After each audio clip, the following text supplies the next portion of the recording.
السلام علیکم ورحمۃ اللہ وبرکاتہ۔ بسم اللہ والحمد للہ والصلاة والسلام علی رسول اللہ وبعد۔ محترم حضرات و خواتین، آج کی اس مجلس میں آپ کی خدمت میں موضوع پر مسح کے احکام و مسائل بہت ہی اختصار کے ساتھ بیان کرنے کی پوری کوشش کروں گا۔ اللہ تبارک و تعالیٰ کی رحمتیں اپنے بندوں پر بے شمار ہیں۔ اس نے انسانوں کی آسانی کے لیے بہت سارے احکامات صادر فرمائے ہیں، جن کی وجہ سے مشکل حالات آسانی میں تبدیل ہو جاتے ہیں اور ایک مومن بندہ بہت ہی آسانی کے ساتھ اللہ تعالیٰ کی عبادت کر لیتا ہے۔ نبی کریم صلی اللہ علیہ وسلم کی شریعت میں آسانی کا ایک پہلو موضوع پر مسح کی اجازت بھی ہے، جو کہ قرآن مجید اور نبی کریم صلی اللہ علیہ وسلم سے متواتر احادیث سے ثابت ہے۔ چنانچہ آپ دونوں موزے پہنے ہوئے ہوں، ان پر مسح کرنا جائز ہے، اور وضو کرتے ہوئے موزوں کو اتار کر پاؤں دھونے کی بالکل کوئی ضرورت نہیں ہے۔ چمڑے سے موزے بنے ہوئے موزوں پر مسح کرنے کے حکم میں جرابوں پر مسح کرنا بھی شامل ہے، یعنی چمڑے سے جو موزے بنے ہوئے ہیں، چمڑے سے بنے ہوئے موزوں پر مسح کرنے کے حکم میں جرابوں پر مسح کرنا بھی شامل ہے۔ یہ موزے سوت یا اون یا کپڑے وغیرہ سے بنائے جاتے ہیں۔ آج کل لوگوں کی زندگی میں ان کا استعمال بالکل عام ہے اور ان پر مسح کرنا بھی جائز ہے۔ ہاں، اس کے لیے کچھ شرطیں ہیں جن شرطوں کا ہمیں اور آپ کو خیال رکھنا چاہیے۔ موزوں پر مسح کرنے کی پہلی شرط، موزے وضو کر کے پہنے ہوں، یعنی آپ باوضو ہوں اور اس کے اوپر سے آپ نے موزہ پہنا ہو۔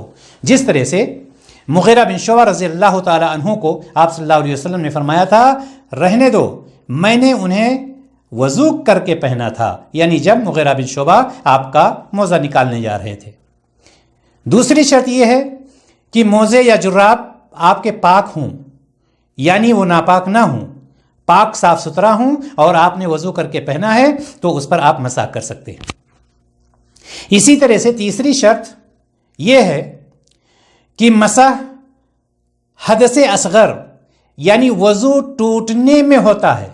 اگر آپ کا وضو ٹوٹ گیا ہے کسی وجہ سے، پاخانہ سے، پیشاب سے، ہوا کھلنے سے، یا کسی طرح سے وضو ٹوٹا ہوا ہے، تو آپ اپنے موزے پر مسح کر سکتے ہیں، نہ کہ آپ کے اوپر غسل واجب ہے اور ایسی صورت میں آپ اپنے موزے پر مسح کریں گے۔ یہ صرف وضو کی صورت میں ہوتا ہے۔ اسی طرح سے چوتھی شرط یہ ہے کہ مسح شرعی طور پر محدود وقت میں کیا جائے۔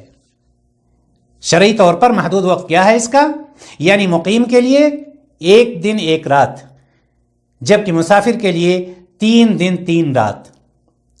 اس سے یہ پتہ چلا کہ مسح کی مدت جو ہے، یہ 4 شرطیں، اور اس میں مسح کی مدت یہ ہے کہ مقیم کے لیے 1 رات اور 1 دن، اور مسافر کے لیے 3 دن اور 3 رات۔ اب سوال یہاں پر یہ پیدا ہوتا ہے کہ مدت شروع کب ہوگی، کب سے ہم شمار کریں گے اگر ایک مقیم ہے کہ ہم 24 گھنٹہ اس پر مسح کر سکتے ہیں؟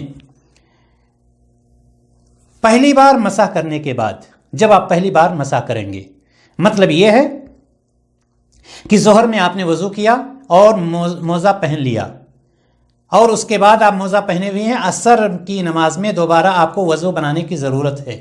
جب آپ نے عصر میں وضو بنایا تو اپنے موزے پر آپ نے مسح کیا، پہلی بار یہ مسح ہو رہا ہے آپ کا اپنے موزے پر، تو یہاں سے آپ کا وقت شروع ہوگا، چاہے آپ مقیم ہو یا مسافر ہوں۔ جب پہلی بار موزے پر مسح کریں گے وہاں سے آپ کا وقت شروع ہوگا۔ لہٰذا مقیم کے لیے 24 گھنٹے 1 دن 1 رات، اور مسافر کے لیے 3 دن اور 3 رات۔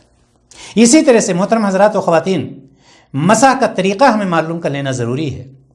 ہاتھ کو تر کر کے پاؤں کی انگلیوں کی طرف سے شروع کر کے پنڈلی تک چھوتا ہوا لائے۔ غور سے سنیے گا، ہاتھ کو تر کر کے پاؤں کی انگلیوں کی طرف سے شروع کر کے پنڈلی تک چھوتا ہوا لائے، اور یہ صرف اوپر کے حصے پر، اور صرف 1 بار۔ یہ بس اتنا ہے مسح کا طریقہ، پاؤں کے نیچے آپ کو مسح کرنے کی ضرورت نہیں ہے۔ اسی طرح سے لا قدر اللہ اگر کسی کے ہاتھ پر پلسٹر بندھا ہوا ہے کسی وجہ سے، چوٹ کی وجہ سے، کسی وجہ سے پٹی بندھی ہے، تو اس پر بھی مسح کرنا جائز ہے۔ لیکن پٹی پر مسح کے لیے پٹی باندھنے سے پہلے باوضو ہونا ضروری نہیں ہے، اور نہ کوئی مدت اس کے لیے شرط ہے۔ یعنی جس طرح سے موزے کے لیے شرط ہے کہ آپ وضو کی حالت میں پہنے ہوں، پٹی کے لیے کوئی ضروری نہیں ہے کہ جب پٹی باندھی گئی تھی تو آپ باوضو تھے یا نہیں تھے۔ اسی طرح سے پٹی پر مسح کرنے کا جو طریقہ ہے، ہاتھ بھگو کر پٹی کے اوپر ایک بار پھیر لیا جائے، ہاتھ بھگو کر کے پٹی پر ایک بار پھیر لیا جائے، وہی اس کے لیے کافی ہے اور یہی اس کا طریقہ ہے۔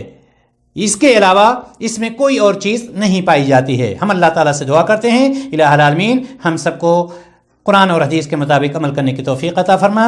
السلام علیکم ورحمۃ اللہ وبرکاتہ۔